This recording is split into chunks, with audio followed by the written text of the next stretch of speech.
The off-duty Washington state trooper accused of killing a motorcyclist in a drunk driving crash earlier this year appeared in court today for the first time in nearly 7 months.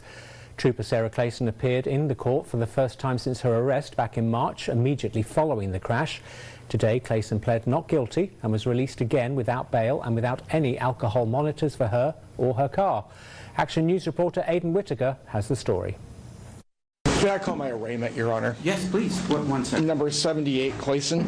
Charged with vehicular homicide, Washington State Trooper Sarah Clayson appears in court accused of driving drunk and killing 20-year-old motorcyclist Jhoser Sanchez while she was off-duty driving her own car. We will waive a formal reading and enter a plea of not guilty.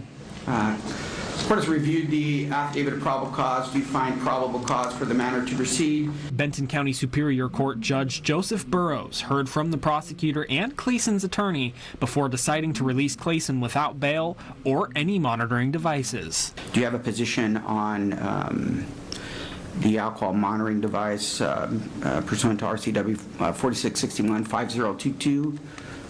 No, Your Honor. The state does not have a position on that. Clayson will be required to stay within Washington and Arizona, where she reportedly has family. She is not allowed to have any alcohol, and she also can't contact witnesses or the Sanchez family. There are no other conditions you'd like the court to consider? Your Honor, at this time, that is the conditions the state has proffered. This case has been pending for 6 months, and my client has had no conditions during those 6 months and has faithfully followed basically what's in front of the court. I think that there's been demonstrated compliance with the fact that she's no threat to community safety.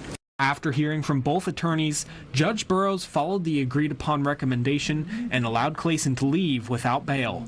The family of Jhoser Sanchez were in the front row while Clayson stood before the judge, and they expressed the frustration that many have throughout this case about how long the process has been. Have you guys heard from the prosecutor at all? I think I saw that they weren't communicating with you very well. Have they talked to you at all since then?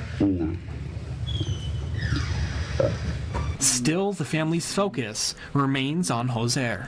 His life was valuable, and he meant a lot to us, and justice needs to be served. Well, thank you very much to Aidan Whittaker there. The Spokane County Prosecutor's Office is actually handling the case. Benton County handed it off to avoid any conflicts. Clayson's blood samples, which were taken on the night of the crash, returned a blood alcohol level of 0.17, which is more than double the legal limit of 0.08. Clayson's next court date has been set for October 22nd. And following the hearing, we also got a chance to speak with a criminal law expert to get his reaction, as well as to ask questions such as why no bail amount was set. When it came to what I suspected for this particular case, and again, this isn't because of any concerns over bias or anything like that, for this case, it kind of went as I expected. So one of those things that's not necessarily surprising, certainly rarer than the typical, and not necessarily, due to any kind of bad thing, but it's always good to have healthy skepticism.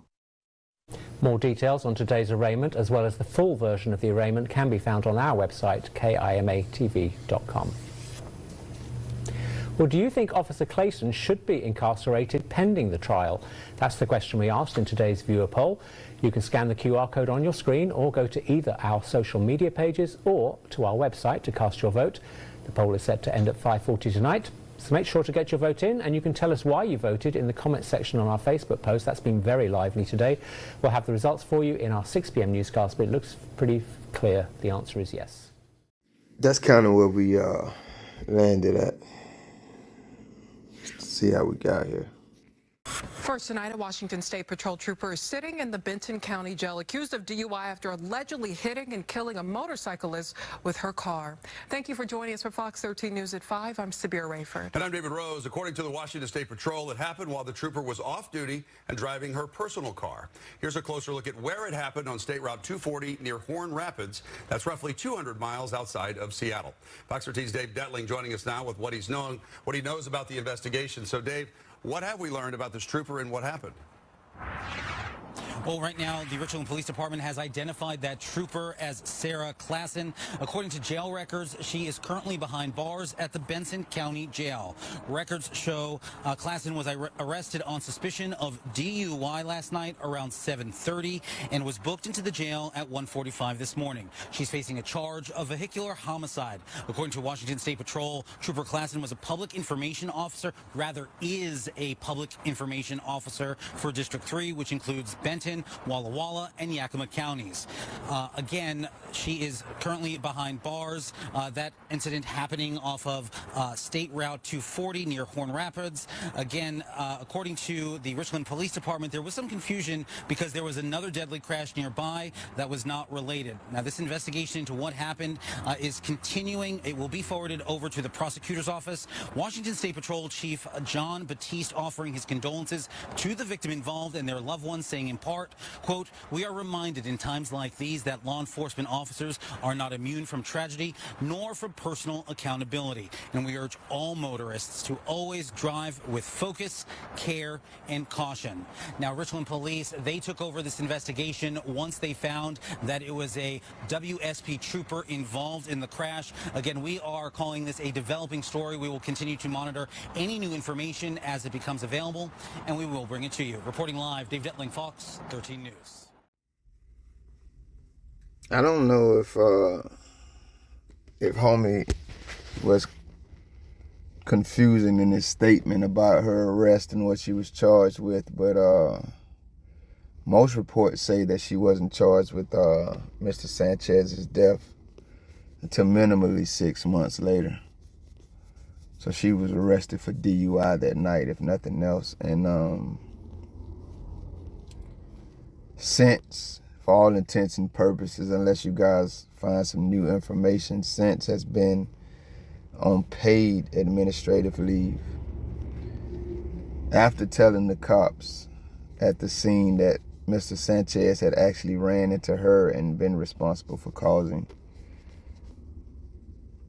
what she called an accident that took his life. Their investigation proved that she was lying. She said he or her were traveling at a minimum of 20. I think she said it was her. She was traveling at 20 miles per hour. Their investigation also found out that she was traveling 53 miles per hour. I don't know if because I read so many articles about this, guys. I can't even remember what was said in the articles and what was said in these videos, but to be sure, her and her husband, through their own investigation, her partners found this out, right? Her colleagues, her and her husband had been at a bar drinking for 4 or 5 hours prior to this murder. I think from about 3:30 to 7:30 on her off day. So that's her business. She can do what she wants when she's, off of work and she's an adult. So, but then how that affects the public and how that carries on into the public, man, that's the issue at hand here. Also, there's information. I will put all of the links because there are so many. There's even a video where I ain't gonna get into that, but I'll put all the links to these print articles that I read in the pen coming in description. During the investigation, the Johnnies, her colleagues, went back to that bar trying to find information about, how many drinks she had that night, receipts, any documentation, because the bar apparently only deals in cash. But the owner was absolutely uncooperative. He's not a Johnny, he's a regular guy. He owns the bar, but he wouldn't help them at all. And it seems like they think he trashed all the receipts that night. You know what I mean? So he might be looking out for his homegirl. I'll let you guys have your own opinions about that. I won't even express mine. But these are all things that I don't think that were said in these videos. The fact that she's on paid administrative leave, the fact that she walked free for 6 months, minimally, before even being charged with this murder. And she wasn't even charged with murder. She was charged with vehicular homicide. And also that, the Johnnies went back to the bar trying to, find some information to tell them how much she had to drink that night and couldn't find any. Even though they did say they found, receipts to show that her and her husband were frequent visitors to the bar prior to that day. And they had tabs that were documented at that bar. So clearly there's some cover-up going on. Some people in that area have her back and they want to look out for her besides the Johnnies. Now, the prosecutor in this case, when you see cases like this is their information, not mine. The defendants are usually released with the device that they have to use to monitor if they're drinking or not, and the device that's hooked up to their car. And usually that's from the prosecutor's recommendation. And even if the prosecutor doesn't recommend it, the judge can impose it. Neither happened in this case. But something that they did in this video coverage stood out to me. They showed the prosecutor saying, I don't recommend anything. The judge was asking because, like they said in the print article, he was shocked that it wasn't recommended from the state. And they showed the state like, no, we don't recommend anything. We got no further recommendations. And the judge was like, what? But what they didn't show was the prosecutor saying to the court, the public is in no danger with her being around. The public is in no danger with her. I want to read this to you guys so I don't misquote exactly what the print article says this prosecutor said. For some reason, he thinks that after Edwards said there were no concerns about community safety, the public is in no danger. Those were my words, but the journalist's words were that prosecutor, his name is Spokane Deputy Prosecutor Joseph Edwards, said that there are no concerns about the community safety. And that's when you heard her lawyer, Johnson, I think they showed that. He said, well, no, they didn't show this, but they said that the alcohol monitoring isn't a condition required by Washington to release someone before trial. And that's when her attorney said she's been out this long and she hasn't caused any problems. But I was blown away reading that print article when the prosecutor, the state prosecutor, said there are no concerns for community safety. They should have marched his coward ass to Mr. Sanchez's 20-year-old grave. You know how when you was in school, I don't know if you guys had to do this in school, but you know, part of our punishment when we got in trouble in school when I was young, we used to have to write things like 100 times. I think I even remember having to write some things 500 times. I may be exaggerating there. But at least we'd have to write things 50 times or 100 times. They should have walked his coward ass to 20-year-old Mr. Sanchez's grave and made him say 100 times, there are no concerns about the community safety.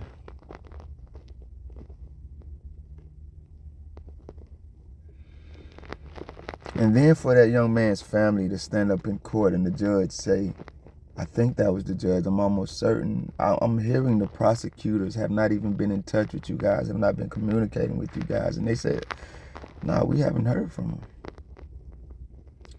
After y'all release this lady with no type of protective, you don't even recommend it to the judge so he can deny it. You just say, nah, we're not even concerned, the public is good.